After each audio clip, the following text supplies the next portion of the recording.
বিকালবেলা চায়ের সঙ্গে মুখরোচক কিছু খেতে চাইলে বানিয়ে নিতে পারেন এই পটেটো বলসগুলো যেমন দেখতে সুন্দর, খেতেও কিন্তু দুর্দান্ত হয়।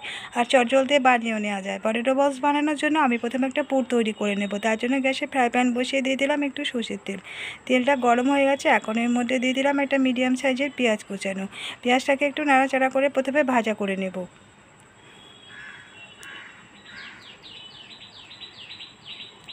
এখন এর মধ্যে দিয়ে দিলাম 3টে কাঁচা লঙ্কা কুচানো। কাঁচা লঙ্কা কুচিটাকেও পেঁয়াজের সঙ্গে একটু নেড়ে চেড়ে ভাজা করে নিচ্ছি। আর দিয়ে দিচ্ছি আদা বাটা হাফ চা চামচ। আদা বাটাটাকে একটু ভাজা করে নেব। আদাটা পেঁয়াজের সঙ্গে একটু ভাজা করে নিচ্ছি যতক্ষণ না আদাটার থেকে কাঁচা গন্ধটা চলে যাচ্ছে। এখন দিয়ে দিচ্ছি এর মধ্যে একটা গ্রেট করা গাজর।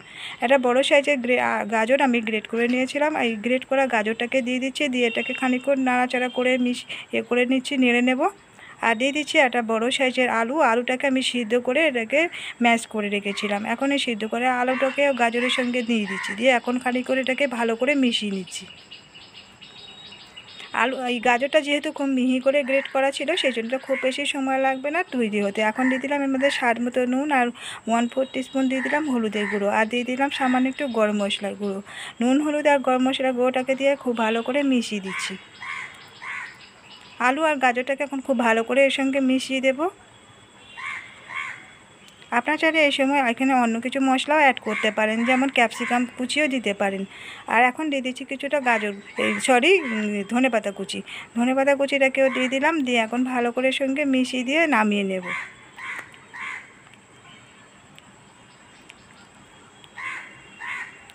এখন পুরটা আমার রেডি হয়ে গেছে, এটাকে নামিয়ে একটা অন্য পাত্রের মধ্যে ঢেলে রেখে দিয়েছি, দিয়ে এটাকে ঠান্ডা করতে দেব। এখন পুরটা ঠান্ডা হয়ে গেছে, এই পুরটা থেকে আমি কিছুটা করে হাতে করে নিয়ে একটু বলের মতো গোল গোল তৈরি করে নেব।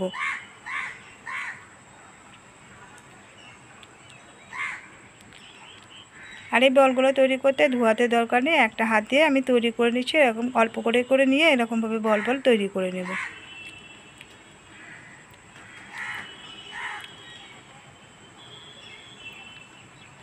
সবগুলো বল আগে তৈরি করে নেব, তারপরে এগুলোকে ভাজতে চলে যাব। যারা কম তেল খেতে চান, মানে কম তেলে যদি স্ন্যাক্স বানাতে চান, সেক্ষেত্রে এই রকমভাবে তৈরি করে নিতে পারেন। আজকে আমি যেভাবে পটেটো বলসগুলো তৈরি করছি, সামান্য তেল দিয়ে তৈরি হয়ে যাবে এই পটেটো বলসগুলো, আর খেতে দুর্দান্ত হয়। সবগুলো বল আমার তৈরি করে নেওয়া হয়ে গেছে। এবারে এখানে একটা বাটির মধ্যে আমি একটা ডিম ভেঙে নিয়েছি, আর এর মধ্যে সামান্য একটু দিয়ে দিলাম নুনটা দিয়ে ভালো করে প্রথমে ডিমটাকে ফেটিয়ে নিচ্ছি।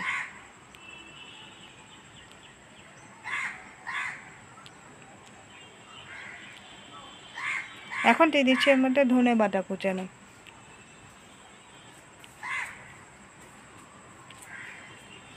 ধনেপাতা কুচিটাকে দিয়ে আবার ভালো করে ডিমের সঙ্গে মিশিয়ে দিচ্ছি। এখন ডিমটা খুব ভালো করে ফেটানো হয়ে গেছে। এবারে গ্যাসে আমি একটা আপ্যায়ন প্যান বসিয়ে দিয়েছি। এখন এর মধ্যে দিয়ে দেবো অল্প একটু করে রিফাইন তেল।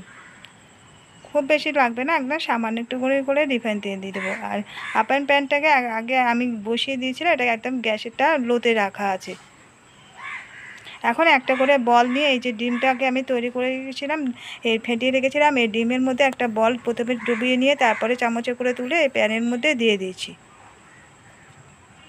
আপনারা এটা যাতে বাড়িতে আপ্যায়ন প্যান নেই, সেক্ষেত্রে এই বলগুলোকে একটা ডিমের গোলায় বা বেসন আর কর্নফ্লাওয়ার একসঙ্গে গুলিয়ে নিয়ে সামান্য একটু নুন দিয়ে গুলিয়ে নিয়ে তারপরে এটাকে ব্রেড ক্রাম্বের মধ্যে কোট করে নিয়েও ভেজে নিয়ে খেতে পারেন।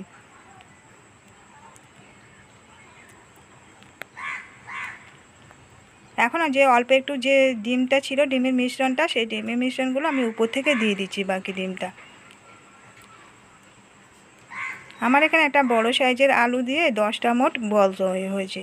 এখন একটা সাইড হয়ে গেছে, আমি একটু ঢাকা দিয়ে দিয়েছিলাম একদম গ্যাসের ফ্লেমটা লোতে রেখে। তারপরে একটা সাইড হয়ে গেছে, এখন আমি উল্টিয়ে দিচ্ছি।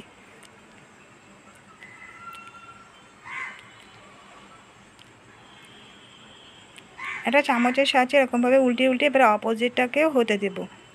আর এই বলগুলো হতে খুব বেশি সময় লাগে না, খুব তাড়াতাড়ি তৈরি হয়ে যায়।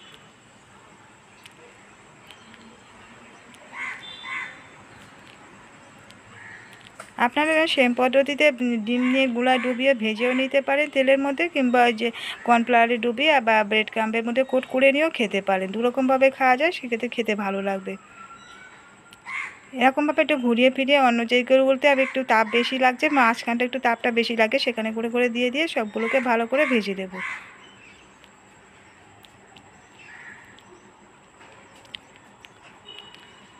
যে সাইডগুলো একটু লাগেনি, মানে ডিমগুলো একটু সাদা আছে, ওই সাইডগুলো একটু ঘুরিয়ে ঘুরিয়ে দিয়ে ভেজে দেব। এই বলগুলো হয়ে গেছে, এখন আমি উঠিয়ে নিচ্ছি। এই যে দুটো সাইড এরকম ঠিক গোল্ডেন কালার হবে, করে তুলে নিতে হবে।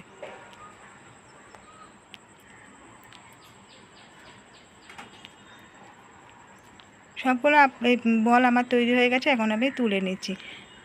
তৈরি হয়ে গেছে পটেটো বলস। বিকালে চায়ের সঙ্গে খেতে দুর্দান্ত লাগে এই পটেটো বলসগুলো, কিংবা শুধু সস দিয়েও খেতে পারেন বা অন্য চাটনির সঙ্গে। তো বন্ধুরা, কেমন লাগলো আজকের রেসিপিটা কমেন্ট করে জানাতে ভুলবেন না। ভালো লাগলে লাইক দিয়ে দেবে, শেয়ার করে দেবেন, এবং সাবস্ক্রাইব করে রাখার রিকোয়েস্ট করলাম নতুন বন্ধুদের কাছে। ফিরে আসছি আবার নতুন কোনো রেসিপি নিয়ে।